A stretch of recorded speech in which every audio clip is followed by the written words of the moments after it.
Allah subhanahu wa ta'ala says in the Quran, in Surah Baqarah, chapter number 2, verse number 186, Allah says that if my servants ask thee concerning me, tell them I am indeed close to them, and I listen to the prayer of every supplicant, and tell them that if they listen to my call willingly, and if they believe in me, I will take them to the straight path. Here we realize the closeness of Allah subhanahu wa ta'ala along with His believers, His servants and slaves.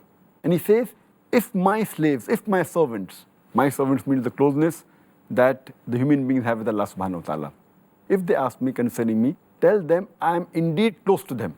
It shows the closeness between the believers and Allah subhanahu wa ta'ala. And He says, I will respond to them. And Allah further says in the Quran, in Surah Nisa, chapter number 4, verse number 32, but ask from the bounty of Allah subhanahu wa ta'ala. And the beloved Prophet Muhammad said, it's mentioned in Sahih Bukhari, volume number 8, hadith number 6502, the beloved Prophet said that Allah says, ask me and I will give it to you. Ask me for protection and I will protect you.